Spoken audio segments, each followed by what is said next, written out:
So here we are, and beautiful weather. Arctic breeze is not supposed to get here till tomorrow, so we're going to keep the event outside for now. Those of you who know. We came out here in about right around 2003, and everybody said, "Oh, have you met Trini Lopez? Have you met Trini Lopez?" And it's like, "No, we haven't met Trini Lopez." They said, "Well, you're musicians. You got to meet Trini Lopez." I'm like, "Okay, we'll meet Trini Lopez." So we were talking to Lisa, who has a house across the street from us in Vista Las Palmas, and she says, "I'm going to throw a party, and I'm going to invite Trini so you can meet him." We're like, "Okay, great." So here we are. There's Trini, larger than life, and we just started talking like we've been friends forever. It was amazing. We talked about guitars. We talked about hats. We talked about all the great rock bands. We talked about the Beatles. I mean, there wasn't anything we couldn't talk about. Just boom, boom like that. Trini always wanted to go to Applebee's. And I'm not going to Applebee's. I didn't come all the way out here to go to Applebee's. So we started taking him out to nice restaurants and things. And while we were there, he would tell us these incredible stories about his life, about hanging out with Frank Sinatra, about learning from Dean Martin how to tie a bow tie, which I'm not wearing. All this just classic stuff. And, we would look at each other and say, somebody's got to get this on film. This stuff is too good. So eventually, my lovely wife had a birthday party. Trini was there. He walked down because he lived one house down from us, brought his gal pal, Aura Lee, and we sat down at a table with P. David Ebersol and Todd Hughes, who are local documentary filmmakers, and Aura Lee really just put the clamps on those guys. You should make a documentary about this guy. They had just finished making a documentary on Jane Mansfield or Cher or somebody. And I said, "Oh, these guys are too busy." And they said, "Well, we've actually got a spot. We got a Pierre Cardin movie we're editing now, but we're really looking for the next thing to do." And I said, "Well, what do you need to do it?" I know nothing about movies. I know about a lot of things, but at the time I knew nothing about movies. And they said, "Oh, we need a producer." I said, "Oh, great. What's the producer do?" They says, "Right, puts up the money." Yeah. From that movie, we amassed an enormous amount of ephemera, trophies, gold records, costumes, albums, yearbooks, menus from Trini's restaurant, all kinds of stuff that was in the flick. And so what you're going to see in the museum today is the documentary deconstructed into the actual items that we used in there, including Trini's guitars, boots, guitar picks. I mean, you name it. It's all in there. Plus lots of celebrity photos from Trini's music room in his house. We have his piano that Frank Sinatra gave him as a signing bonus. A lot of great stuff. What did I forget? Right now. Hi, everybody. Just real quick before we cut the ribbon, I want to just let you know that Gary, pretty much this is his project. He thought of it. He wanted to do it. And he went in there with all these things, and you think, oh, there was a crew of millions. Well, there was a handful of wonderful people that helped us, our friends, and, we can't do it without the help of our friends. So I wanted to thank and point out especially Mitch Cowley over there, who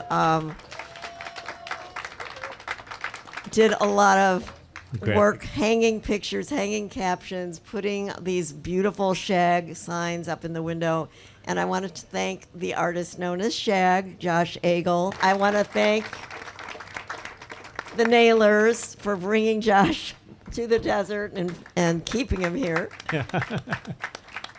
Also want to thank Sandy and Will over here for obtaining some items and giving them. I want to thank Alan Kramer for working side by side with Gary and helping put things together. Hanging TVs and speakers, and everybody pitched in. Oh, running with scissors. Running, good idea. Right.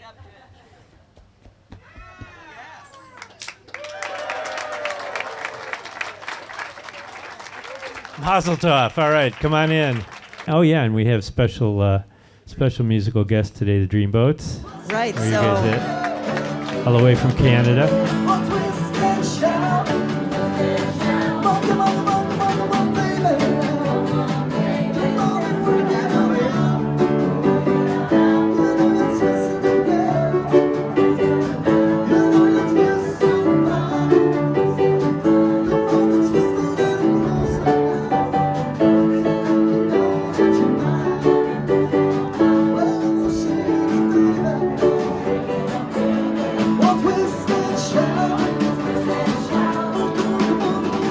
Joan, Gary Gand, how does this make you feel to have this exhibit finally come to life? Well, it's so exciting because we've had all of this ephemera in a warehouse in Palm Springs since we completed the My Name is Lopez documentary in March of 2021.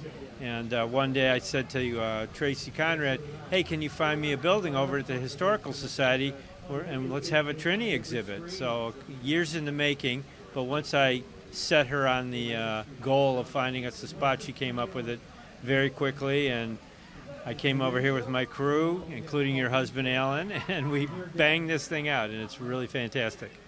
And I know, Joan, you have a lot to say, too, because Trini was not only a neighbor, but a bandmate, really. he was, and a good friend. He was a wonderful guy. You know, anybody who met him immediately loved him. And that was great that we were able to make the documentary while he was still alive and get those great stories from him that those experiences he had. But I also want to mention that this building is historic, and I don't know if we even talked about that today. Actually, I don't think we did. Let's hear more. So the building that the museum is in was designed by Lloyd Wright, son of Frank Lloyd Wright. And he created the Oasis Hotel in Palm Springs, which was one of the first modern buildings in California. And this was the dining hall for the hotel, and they actually moved it a couple blocks over and preserved it so that it would be here. And when you go inside the building, you'll see a really interesting scissors beams. So check it out, not only for the Trini exhibit, for the building too. This is fantastic. Well, this square has really come to life now. You know, this is the oldest homes in Palm Springs, I believe. Is that right? Yeah, right, exactly. And now over Modernism Week, I think there'll be more activities coming here with a fantastic cocktail party. Right, we're having a party on Valentine's Day, February 14th, from 4 to 6. So you can come over here, have cocktails, hors d'oeuvres, hear us play, meet Shag, the artist who did all of the graphics on Right the building behind us. And the producers of the movie, My Name is Lopez, were Joan and I. You'll be able to meet the directors.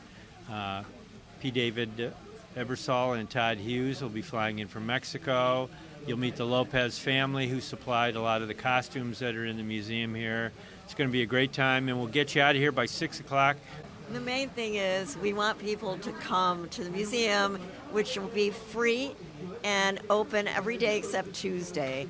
So, come over and allow enough time to really, we wrote captions for every picture. There's a lot of history here, and we want people to enjoy it. Now, how long will the exhibit be up? Do you have any idea? Forever. That's what we want, because Trini would only love it this way, and the best way to honor him he spent, over 40 years in Palm Springs? Correct. Yeah, he bought his house in 1964, moved in 1965, and he was here ever since. We met him in the mid 20 teens because we moved to the house next door to him, and we used to see him picking up his mail and mowing his lawn, and he never got up before 2 o'clock. He said, come on by anytime as long as it's after 2 o'clock. My kind of guy. The Palm Springs life. Right. I'm sure he would be I'm sure he is beaming right now You bet. anyway. You bet. Yeah, so to Trini Lopez, the exhibit is now open. Thank you to the Gands for all the work that you've done to make this happen. That's Thank a wrap. you. That's a wrap.